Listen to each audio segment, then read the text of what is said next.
Hola, bienvenidos a otra sesión de Satchel Classes. Soy Mr. Castrillón and today we are going to be talking about Christmas in Latin America.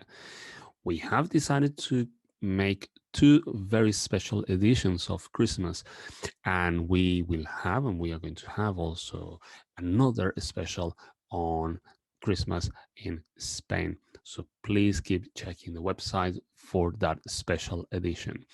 Now, why do we have two specials or two kind of lessons on Christmas? Well, mainly because there are certain traditions that people in Latin America will actually carry out, and they are not common in Spain. And the same happens in Latin America when it comes down to some Spanish traditions. And we hope that you can actually see the differences between both. And as because this is a special edition, we won't have any sort of like objectives, formal ones, other than basically learning about Christmas in Latin America. Now, La Navidad en Latinoamérica. I'm going to be reading all of these sections in Spanish, of course. I'm going to do it very slowly so you can hear every single one of the words that I'm going to pronounce. But there are some gaps in some of the slides. And what I would like you to do is I want you to try and think what word will fill in the gap. Okay, so let's start with this one. La Navidad en Latinoamérica. En los países hispanos hay una gran influencia de la religión. So have a guess and try and see which word will fill in that gap. In the meantime, I'm just going to try and translate.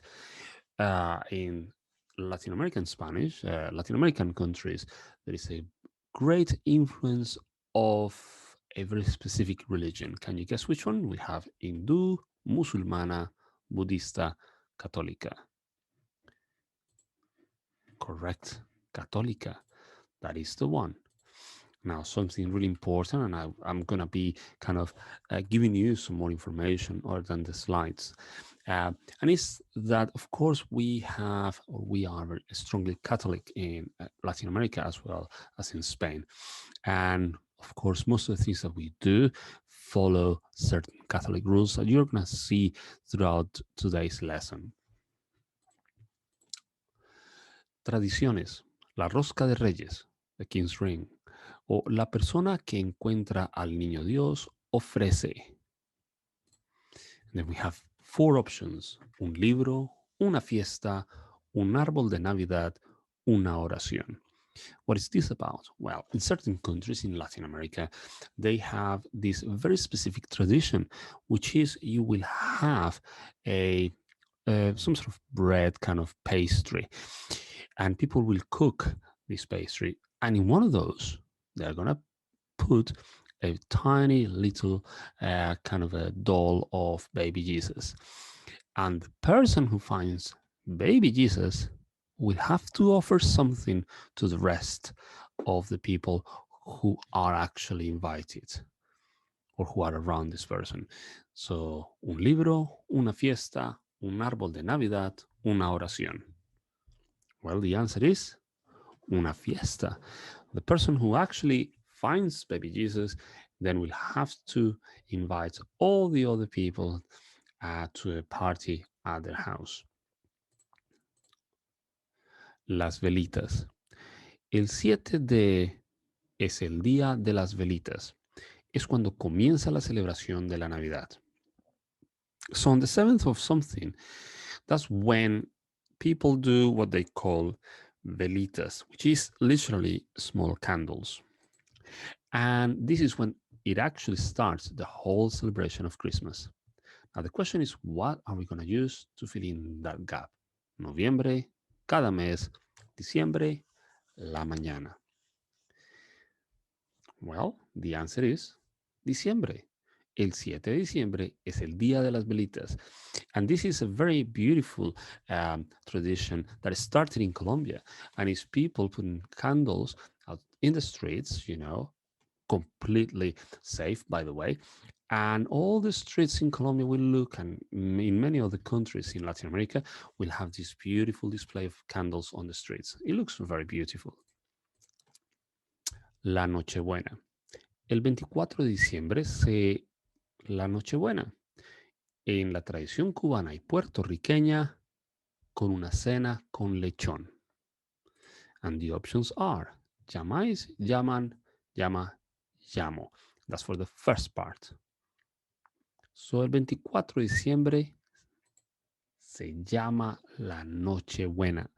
That's the name we give to 24th of December. En la tradición cubana y puertorriqueña se celebra con lechón. So on the 24th of December we have Nochebuena, which is Christmas Eve. And we tend to celebrate that with a hog roast. Novenas y villancicos. Las novenas, 9-day prayers. La gente se reúne alrededor del pesebre y villancicos o canciones de Navidad. Now, what are we going to use to fill in the first gap? We have nos celebramos, te celebras, se celebra, se celebran, me celebro. Well, se celebran las novenas. These are 9-day prayers, and every day people gather together and they will pray for about half an hour. And this is a very specific prayer for Christmas. Now, la gente se reúne alrededor del pesebre y villancicos. We have bebe, dibuja, ve, canta, come. Well, the answer is canta. People sing villancicos. This is the translation for Christmas carols in Spanish. By the way, they're very different from our usual Christmas carols in the UK. Feel free to YouTube or find some songs with the word villancicos, and you'll see what I mean. La Noche Vieja. El 31 de diciembre se celebra la Noche Vieja. Hay muchos, and we have two words that are missing some vowels.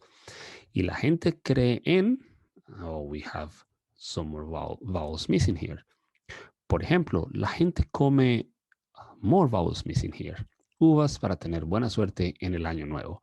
What I'm going to do is I'm going to give you 3 minutes to read the paragraph, try to understand what it means, but also to try and fill in the gaps with the correct vowels. 3 minutes for that.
How did that go? Let's have a look and see what the words are. Fuegos artificiales, supersticiones, 12. I'm going to translate this for you. On the 31st of December, we celebrate what we call New Year's Eve. And there are many fireworks, and people believe a lot in superstitions. For instance, people eat 12 grapes in order to have good luck in the new year. México y Centroamérica se celebran las posadas. La gente canta villancicos y al final rompen una. What do you reckon they do? Okay, I'm gonna give you a few seconds to have a look at the paragraph and try and see which word completes the missing gap. And we have piñata, cama, maleta, pelota. Feel free to look at the pictures. There is a bit of a hint in one of those. Well, exactly, piñata. Now, the word piñata actually comes from Spanish, and it's very common not only at Christmas time, but also on birthday parties. And what we have seen here is that people celebrate what we call posadas, and people sing Christmas carols, and they at the end of the night or at the end of the posada, they actually um, play with a piñata. Now, really important here, which is not very common in Spain, people will do these posadas by going to other people's houses every day, particularly if they pray. So, for instance, if you have your friends and your family and they go and pray to one of the houses of you, and then the following day, most people will go and visit another house. Of course, this is very safe, and they will pray and sing and dance, and very likely they will have a piñata as well. Los agüeros. Los latinos tienen muchos agüeros de fin de año. Por ejemplo, mucha gente come uvas o se pone ropa nueva o da la vuelta a la manzana a las 12 de la medianoche. Wow, that's a long sentence, long paragraph. But can you figure it out? Which are the three things that people do at the end of the year at midnight? Have a look at that. Could it be that people call relatives at midnight? Or maybe that people drink grape juice? Or could it be that people run around the neighborhood at midnight? Or perhaps they eat grapes? Or maybe they wear old clothes just to keep some good luck from the previous year? Or maybe people wear sunglasses at midnight because, of course, when do you actually wear sunglasses at midnight? Or maybe they actually wear brand new clothes. Have a look at it. I'm going to give you 2 minutes to try and see, 3 minutes to try and see which of those kind of weird activities are actual things that people do because they are very superstitious. 3 minutes. Off you go.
Well, let's see what these activities are, and then we will try and see what the word aguero mean.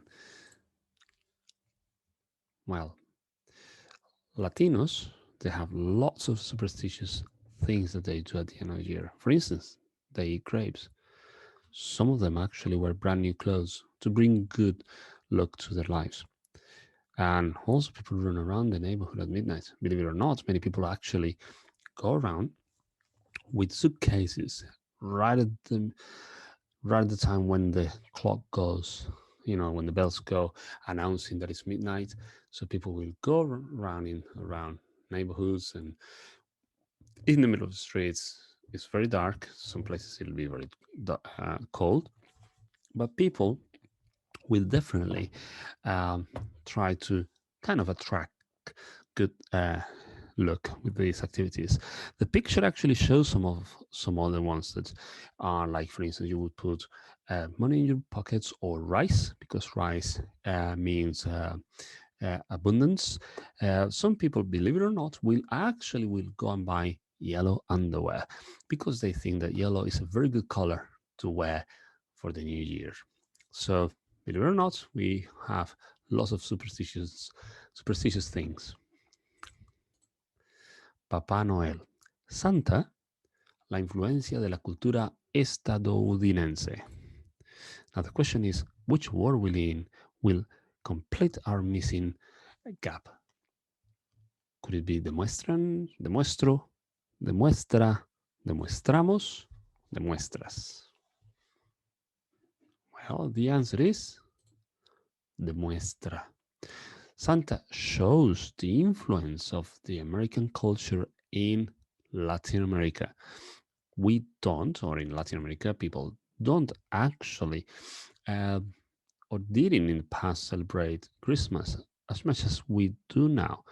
Back in the day, the way for us to somehow celebrate Christmas and New Year, we had very different traditions.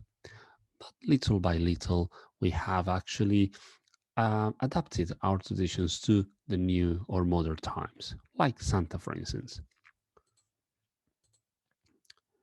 El 24 de diciembre, el niño Dios trae los regalos entre los niños, de los niños, con los niños o a los niños. So what happens on the 24th of December? Well, that's the day when baby Jesus, by the way, not Santa Claus or Father Christmas, brings the presents. It's baby Jesus, not Father Christmas, believe it or not. And in all the American countries, we celebrate the Dia de los Reyes Magos, and that's between the 5th and the 6th of December. Now, this is a very important day because many festivals and parties take place. Festival de Blancos y Negros. El 5 y 6 de enero, la gente en Colombia se pinta la cara de colores blanco y negro para honrar a la Pachamama. Ese día se lanzan globos con agua y bailan hasta muy tarde. Well, which one of these ones is the right translation for that paragraph? I'm going to give you 2 minutes to try and guess it.